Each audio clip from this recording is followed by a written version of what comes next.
क्योंकि इससे पहले भी हम लोगों ने एक मीटिंग किया और उसके बाद फिर हमारे यहाँ पे उस वक्त जब हमने पहला मीटिंग किया उस वक्त हमारा अभी रोड जोजिला वगैरह बंद था। अब जोजिला भी खुल गया, लोगों का मूवमेंट भी आना शुरू हुआ, तो उसके बाद जो है हमारे यहाँ पे केसेस भी आना शुरू हुआ। और अभी जो लेटेस्ट अभी डीसी साहब ने बताया कि कम से कम 235 के आसपास हमारे पास एक्टिव केसेस हैं और हॉस्पिटल में भी एडमिट हैं और लोग वेंटिलेटर पर भी हैं। हमें इस खुशफहमी में बिल्कुल नहीं रहना चाहिए कि हमारे करगिल में नहीं है। जैसे अभी डीसी साहब ने कहा कि पॉपुलेशन के हिसाब से हमारे यहाँ पे ज़्यादा है। अभी आप देखिए पूरे SYJNK स्टेट में हर कोई ऐसा डिस्ट्रिक्ट नहीं है जहाँ पे कोरोना कर्फ्यू कहें या लॉकडाउन है, वहाँ पे नहीं है। लेकिन वहाँ पे अगर आप बहुत से डिस्ट्रिक्ट में आप देखेंगे तो वहाँ पे कुछ डिस्ट्रिक्ट में 100 से कम केस है, 200 से कम केस है, मैं देख रहा था आज, यानी हमारा उनसे ज़्यादा केसेस है। तो उसके बावजूद भी हमारे यहाँ पे जो है मूवमेंट अभी चल रहा है। लेकिन इसका मतलब ये नहीं है कि हमारे यहाँ पे सब कुछ ठीक ठाक है। बेशक आपका हमारे पास यहाँ पे ऑक्सीजन हो, बेड हो, सब कुछ हो, लेकिन आपको पता है किस तेज़ी से ये जो अभी जो आया है वायरस किस तेज़ी से फैल रहा है। तो उसके बाद अभी हमारे पास सबसे ज़रूरी है हमारे पास मेन पावर, हमारे डॉक्टर्स कितने, हमारे डॉक्टर्स पे और हमारे हमारे सोशल और पॉलिटिकल ऑर्गेनाइजेशंस यहाँ पे तशरीफ लाए हुए तमाम हजरात। अभी मीटिंग का मुद्दा जो है वो डीसी साहब ने आप लोगों को डिटेल में बता दिया है कि आप लोगों को यहाँ पे बुलाने का। हमारे अंजुमन साहब जमान के रिप्रेजेंटेटिव ने कहा कि पिछले साल एक बाज़ाब्ता ऑफिशियल ऑर्डर आया था आपका CEO की तरफ से कि गवर्नमेंट स्कूल्स में ऑनलाइन क्लास स्टार्ट होना चाहिए, वो नहीं हुआ होगा, जिसकी वजह से गवर्नमेंट स्कूल के टीचर्स जो है वो शायद सीरियसली नहीं ले रहे होंगे। तो वो अभी डीसी साहब यहाँ हैं, CEO साहब को हम बता देंगे कि वो ऑफिशियल एक ऑर्डर निकाल लेगा, बाज़ाब्ता जो भी स्कूल टीचर जहाँ पर भी है वो जो है अपना ऑफिशियल ऑनलाइन क्लास ले लेंगे और उस पर भी बाज़ाब्ता मॉनिटरिंग होगा, जिस तरह से लास्ट ईयर हमने किया था थ्रू डाइट को हमने मॉनिटर करने के लिए रखा था ऑनलाइन क्लासेस का। जितने भी हेड ऑफ द इंस्टीट्यूशन से वो रिपोर्ट करते थे ऑनलाइन का डाइट को कि किस हफ्ते में कितना पड़ा है, क्या प्रोग्रेस हो गया ऑनलाइन का। तो वो मैकेनिज्म भी जो है हम जल्दी से इंशाल्लाह वो शुरू करेंगे। शेख साहब उन्होंने कहा कि नेटवर्क की थोड़ा सा कमजोरी है, यहाँ पे नेटवर्किंग साफ नहीं आ रहा है, तो उसमें थोड़ा सा हमें देखना पड़ेगा कि वो क्यों है, क्या वजह है, वो आपका बहुत ज़रूरी है। दूसरी बात यह है कि जो मार्केट में जो रश हो रहा है आपका, ये पेरिफेरी से पॉपुलेशन आ रहा है।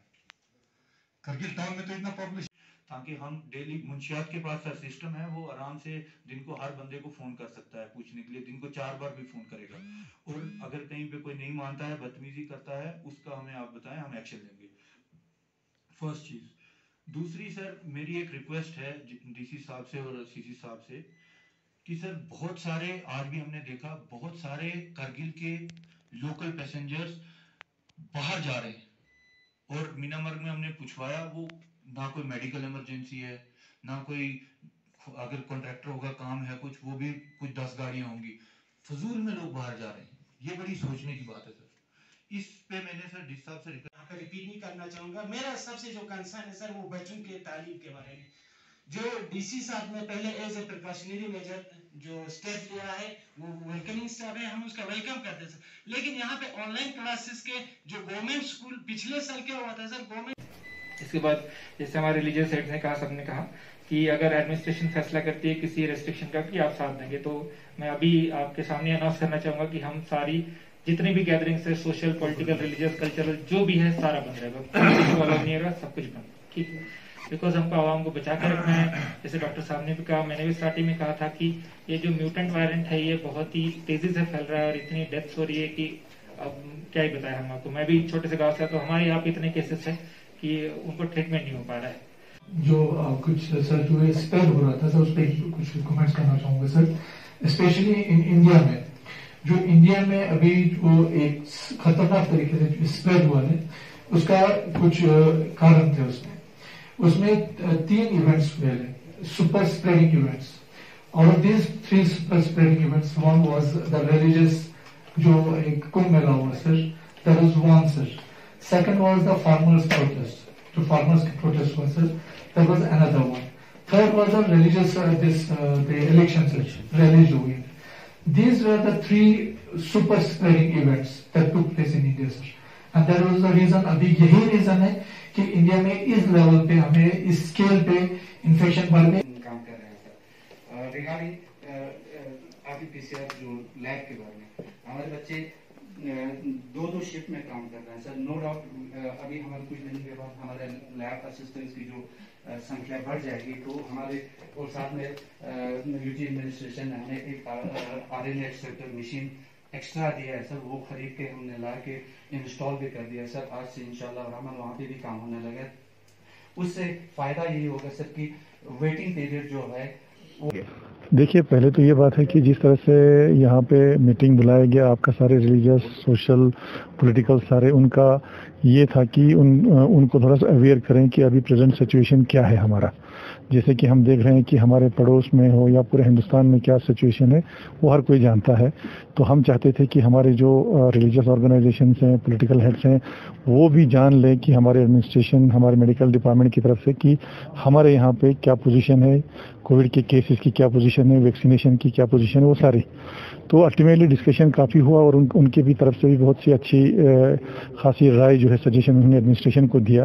और फाइनली सबों ने ये एक्सेप्ट किया कि जो भी डिसीजन जो है एडमिनिस्ट्रेशन लेगा in the interest of the people of Kargil, उसके लिए वो लोग सब जो हैं ताउन देने के लिए तैयार हैं। उन्होंने सबों ने कहा कि हम उसके लिए ताउन देने के लिए आज तक भी हम ताउन देते आए हैं, आइंदा भी हम ताउन दे देंगे।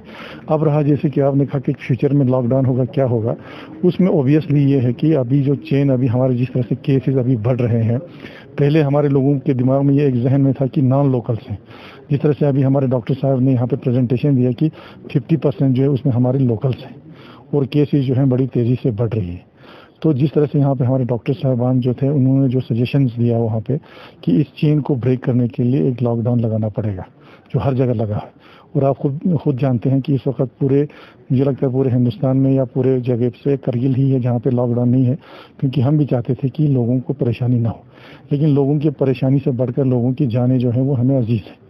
तो इसलिए सबों ने ये कहा कि जो है एडमिनिस्ट्रेशन फैसला लेगा उस पर सब अमल करेंगे। तो मुझे उम्मीद है कि हमारी पूरी एडमिनिस्ट्रेशन, जिसमें हमारे डिस्ट्रिक्ट मजिस्ट्रेट साहब हैं, SSP साहब हैं, ये लोग एक फाइनल डिसीजन लेके लोगों को बहुत जल्दी कन्वे करेंगे कि नेक्स्ट जो हमारा स्ट्रेटेजी या कोर्स ऑफ एक्शन क्या होगा, बहुत जल्दी ये लोग अनाउंस कर देंगे। एक क्वेश्चन है सर, इस हिसाब से 2-3 दिन बाद ईद उल फित्र जिसे काफ़ी बड़े पैमाने पर मना जाता है, तो ईद उल फित्र नमाज है वो परमिसिबल होगा कि? आज एक ऑर्डर आया है यूटी एडमिनिस्ट्रेशन की कि जो भी सोशल, पॉलिटिकल, रिलीजियस, एजुकेशनल किसी भी तरह की गैदरिंग सारी प्रोहिबिटेड है। कोई भी गैदरिंग को परमिशन नहीं दी जाएगी। जो प्री प्लान्ड वेडिंग्स है और अगर जो क्रिमेशन या जो दफनाने की बात है उसके लिए with prior approval district magistrate, वो भी लिमिट रखी है बहुत कम। मैरिजेस में 50 की लिमिट है और अगर जो क्रिमेशन है उसमें 20 की लिमिट है, लेकिन उसके लिए पहले परमिशन लगी। बट बाकी किसी भी तरह की गैदरिंग कोई भी अलाउड नहीं रहेगी।